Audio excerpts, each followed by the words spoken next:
like the other Asian nations that I'm visiting on this trip, Indonesia is steeped in spirituality, a place where people worship God in many different ways.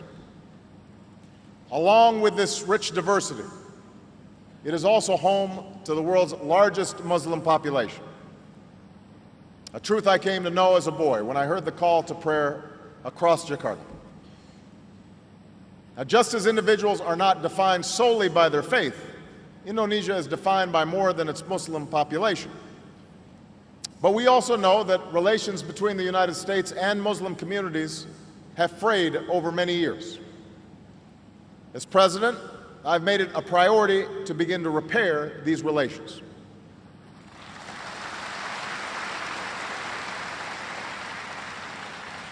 As part of that effort, I went to Cairo last June, and I called for a new beginning between the United States and Muslims around the world, one that creates a path for us to move beyond our differences.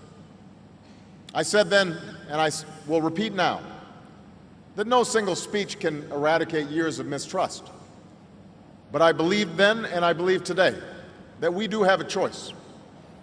We can choose to be defined by our differences and give in to a future of suspicion and mistrust. Or we can choose to do the hard work of forging common ground and commit ourselves to the steady pursuit of progress. And I can promise you, no matter what setbacks may come, the United States is committed to human progress. That is who we are, that is what we've done, and that is what we will do. Now, we know well the issues that have caused tension for many years, and these are issues that I addressed in Cairo.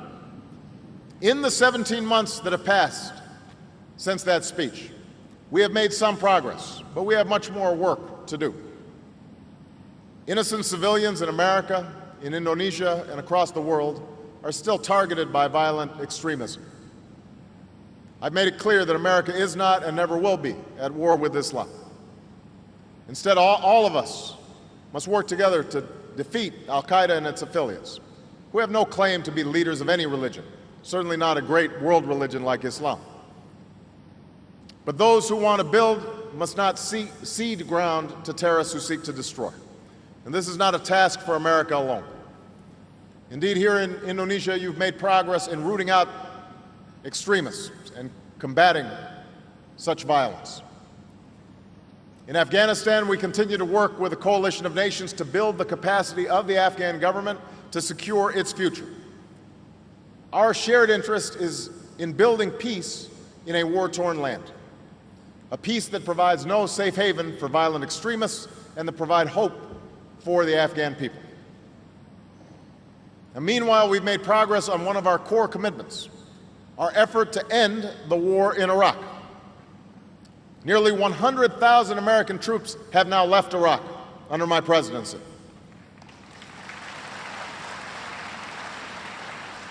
Iraqis have taken full responsibility for their security, and we will continue to support Iraq as it forms an inclusive government, and we will bring all of our troops home. In the Middle East, we have faced false starts and setbacks, but we've been persistent in our pursuit of peace. Israelis and Palestinians restarted direct talks, but enormous obstacles remain. There should be no illusion that peace and security will come easy.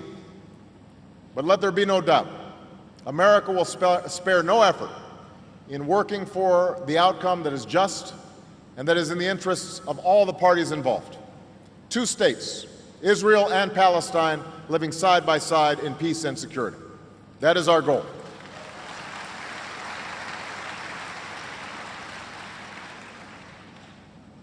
The stakes are high in resolving all of these issues. For our world has grown smaller. And while those forces that connect us have unleashed great opportunity and great wealth, they also empower those who seek to derail progress. One bomb in a marketplace can obliterate the bustle of daily commerce. One whispered rumor can obscure the truth and set off violence between communities that once lived together in peace. In an age of rapid change and colliding cultures, what we share as human beings can sometimes be lost. But I believe that the history of both America and Indonesia should give us hope. It is a story written into our national mottos. In the United States, our motto is E pluribus unum, out of many, one. Bhinneka Tunggal Ika, unity in diversity. We are two nations which have traveled different paths. Yet our nations show that hundreds of millions who hold different beliefs can be united in freedom under one flag. And we are now building on that shared humanity through young people who will study in each other's schools, through the entrepreneurs forging ties that can lead to greater prosperity, and through our embrace of fundamental democratic values and human aspirations. You know, before I came here, I visited Istiqlal Mosque, a place of worship that was still under construction when I lived in Jakarta. And I admired its soaring minaret and its imposing dome and welcoming space. But its name and history also speak to what makes Indonesia great. Istiqlal means independence, and its construction was in part a testament to the nation's struggle for freedom.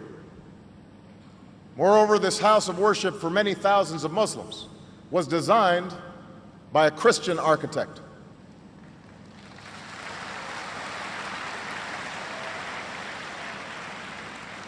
Such is Indonesia's spirit.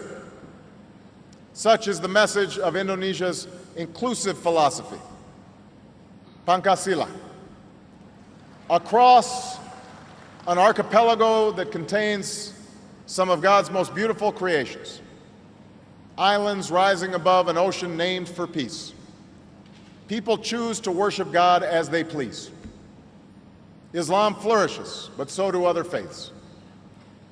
Development is strengthened by an emerging democracy. Ancient traditions endure even as a rising power is on the move. This is not to say that Indonesia is without imperfections. No country is. But here we can find the ability to bridge divides of race and region and religion, that ability to see yourself in other people. As a child of a different race who came here from a distant country, I found this spirit in the greeting that I received upon moving here. Selamat datang. As a Christian visiting a mosque on this visit, I found it in the words of a leader who was asked about my visit and said, Muslims are also allowed in churches. We are all God's followers. That spark of the divine lives within each of us. We cannot give in to doubt or cynicism or despair. The stories of Indonesia and America should make us optimistic, because it tells us that history is on the side of human progress, that unity is more powerful than division, and that the people of this world can live together in peace. May our two nations, working together with faith and determination, share these truths with all mankind.